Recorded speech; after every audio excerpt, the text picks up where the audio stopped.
Welcome to Reset, and thank you for inviting me to join you at the very first conference of this kind. And it's great to see the sector coming together in this way to talk about how we can rebuild and recover from coronavirus. But before we get into COVID, I'd just like to pay tribute to the industry as it was before this terrible pandemic shook the world, and how it will be, I'm confident, again once the crisis is over. The advertising industry is really one of our creative giants.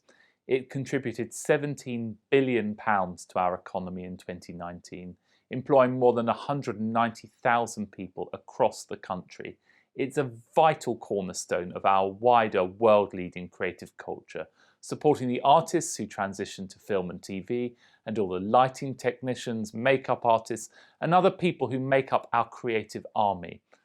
That's the economic bottom line, but then of course there's the artistry of the sector, which I think is something too many people tend to overlook.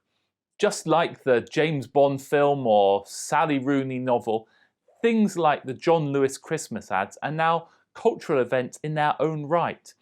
Across the Atlantic, the commercial breaks for the Super Bowl are a reflection of the state of the nation and of the values of American society at that moment in time. And we look to art for a commentary on our history and our collective values and experiences. And today, ads do just that.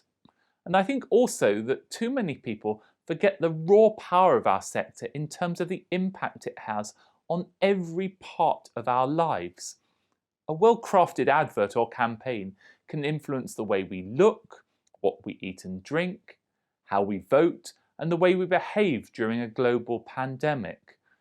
And never have people been more interested in the power of messaging to change people's behaviour, and never has that task been more urgent than in the past year. A few simple phrases, for example, stay home, protect the NHS, save lives, may have been that difference that protected thousands of people from the coronavirus. So can I express my gratitude on behalf of the government for the way the industry has teamed up with us to promote our public health messaging during the coronavirus, and for all the advertising space that I know you have given over to us for free, even as you are struggling as the sector comes under the incredible strain from COVID. And of course, I know that ad spending sadly fell by more than 14% as a result of COVID, though I'm glad to see that during this latest phase it is holding up better than before. Yet even with this turbulence, in 2020 the advertising industry harnessed its immense power and directed it against coronavirus for the national good. And while we're on the theme of COVID, I'd like to briefly address an issue I know is of significant interest to the sector. COVID has been a stark reminder, of course, to us all of the importance of physical health. And one of our most urgent tasks as a government is reducing obesity and getting the nation strong and, of course, fit for the future. And I know that this is a major priority for the Prime Minister, who is on his own personal health mission, and in turn it's his priority for the entire nation. And a central part of this is making sure that the information and media children are exposed to, and that includes adverts, promotes a healthy, balanced diet. And with that in mind, we have announced our intention to ban adverts for products that are high in fat, sugar and salt from being shown on TV before 9 p.m. We're also committed to addressing this online, crucially in parallel with broadcast, and are currently considering the introduction of a total HFSS advertising restriction on the internet. This decision was taken against the specific and, as I hope you'll appreciate, exceptional backdrop of a national health emergency. I believe it's the right one given all that COVID has taught us. However, I do genuinely appreciate that it will have a really significant impact at what is already a very difficult time for the sector. I understand those concerns, and I will continue to listen to the industry to make sure we get this right and enable the shift to advertising healthier products. And I will fight your corner in the coming months and years, making sure you have a strong and clear voice in government.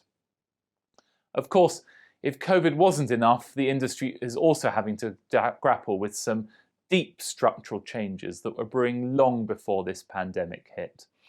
The internet has been a huge force for good in all of our lives, but it's also disrupted almost every single sector. And of course, advertising is no exception to that. Online advertising now accounts for over half of all UK advertising spend, with companies increasingly shifting away from more traditional forms such as newspapers and television. And the rise of online advertising has brought huge benefits, particularly for smaller companies. It's made things cheaper and more direct, enabling advertisers to target their messages straight into the Facebook pages or browsers of the people they most want to reach. But it in turn has also brought a number of challenges. There are growing concerns about brand safety, about transparency and accountability, around content standards and harm. Most of all, the rise of online advertising has created a fundamental imbalance between publishers, advertisers, and the online platforms upon which they increasingly rely. It's time to even that playing field, and at the end of last year, we announced that we were going to establish a new pro-competition regime for digital markets as part of that strategy. And I am absolutely unashamedly pro-tech and really proud as Digital Secretary to help oversee one of the strongest tech sectors, not only in Europe, but the world. But we want to make sure big tech cannot exploit its dominance to crowd out competition and innovation and expose people to unfair or exploitative practices, with businesses and consumers in turn paying the price. So we're establishing a digital markets unit housed in the Competition and Markets Authority to enforce a new code of conduct for tech giants. And we're going to tackle the devastating knock-on effects that anti-competitive practices have had on our newspaper industry, which were, as you know, outlined in the Cairncross Review. However, given the speed and scale of all of this change, now is a good time to step back and consider the impact of online advertising much more generally. I want to see advertising that is fair, accountable, and ethical. That's why last year, as part of the online advertising programme, we opened a call for evidence, asking for views on the extent to which consumers are exposed to harmful or misleading advertising online, and whether the scale and speed of online transactions is creating challenges for the existing regulatory system. We are considering responses to this call for evidence and will follow it up, I can assure you, later this year. Thankfully though, and thanks to you, the industry has been incredibly proactive at recognising and addressing many of these challenges off your own back. An effort that began back in the 60s when the introduction of the Advertising Standards Authority set a gold standard for the rest of the world to follow. Great progress is being made across a range of initiatives, such as the work through Project Origin to deliver more transparent measurement of advertising online. And I'll be watching with particular interest the progress the ASA is making on its More Impact Online strategy, including its work to introduce a new set of online gatekeeper standards. This really is a central task in ensuring all online players are bound into the regulation of advertising and in finding a sufficient and reliable funding solution. Given this is a key area where progress is long overdue, my department is willing to consider other ways of solving this problem as part of our upcoming work, should this approach and other voluntary approaches fail. With that in mind, it's a good moment to use my final remarks to call on every player in the online advertising market, many of whom I know are represented here today, to work with the ASA to ensure the industry is fit for the digital age. That task is just one of many challenges facing advertising today, which now includes the unprecedented backdrop of a global health pandemic. I know it's going to be a long road back, but I also see the glimmer of a real opportunity here. In the coming months, if the vaccine rollout maintains its current pace, the government will be able to start reopening the economy.